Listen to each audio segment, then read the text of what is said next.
অনেক কিছু এখানে বান হচ্ছে, আবার ওইখানে শ্মশানের দিকেও কাজ দেখলাম, নতুন কাজ অনেক কমপ্লিট।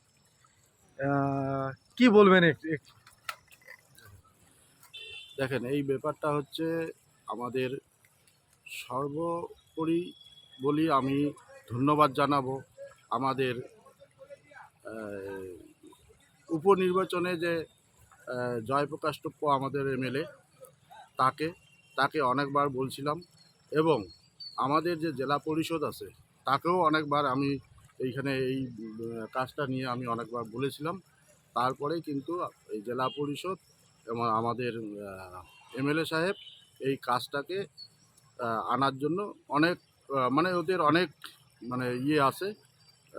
ঘটনা হইলো, মেন কথা হচ্ছে আমাদের এই এলাকায় যে শ্মশানটা আছে, এই শ্মশানটা আমাদের পশ্চিম খয়েরবাড়ির এলাকায় 3টা পঞ্চায়েত প্লাস এমএলএ হাটে রাঙালি বেদনা জিপি থেকেও এই এলাকায় আমাদের শ্মশানে মরদেহ মানে শেষ যাত্রা যাদের এই শ্মশানের উপর দিয়েই আমাদের চলে। আমি দেখলাম এই দক্ষিণ খয়েরবাড়িকেও দিকেও মানে এরকম কাজ হচ্ছে, আবার এদিকে আপনার এই জায়গাটা কি বলে ললিতের পুরান বাড়ির ওই সাইডেও।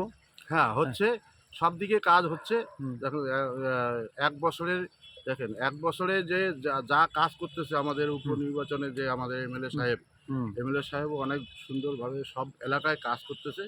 এক বছরে তো সবারই আশা আকাঙ্ক্ষা মিটবে না। আগামীতে 26-এ আমরা আবার এমএলএকে জয়যুক্ত করে আমাদের এলাকাগুলোয় কাজগুলো আমরা নিব। তাহলে 26-এ এবার কি হবে? 26-এ এবারও আমরা আসতেছি। ঠিক। আপনার নাম? আমাদের এই পশ্চিম খয়েরবাড়ি এই গোটা মাদারিহাট ব্লকে আমরা 26-এ আবার আমাদের এমএলএকে জয়যুক্ত করব। আপনার পরিচয়? আমার নাম মন্টু রায়, খয়েরবাড়ি গ্রাম পঞ্চায়েতের প্রধান। ধন্যবাদ।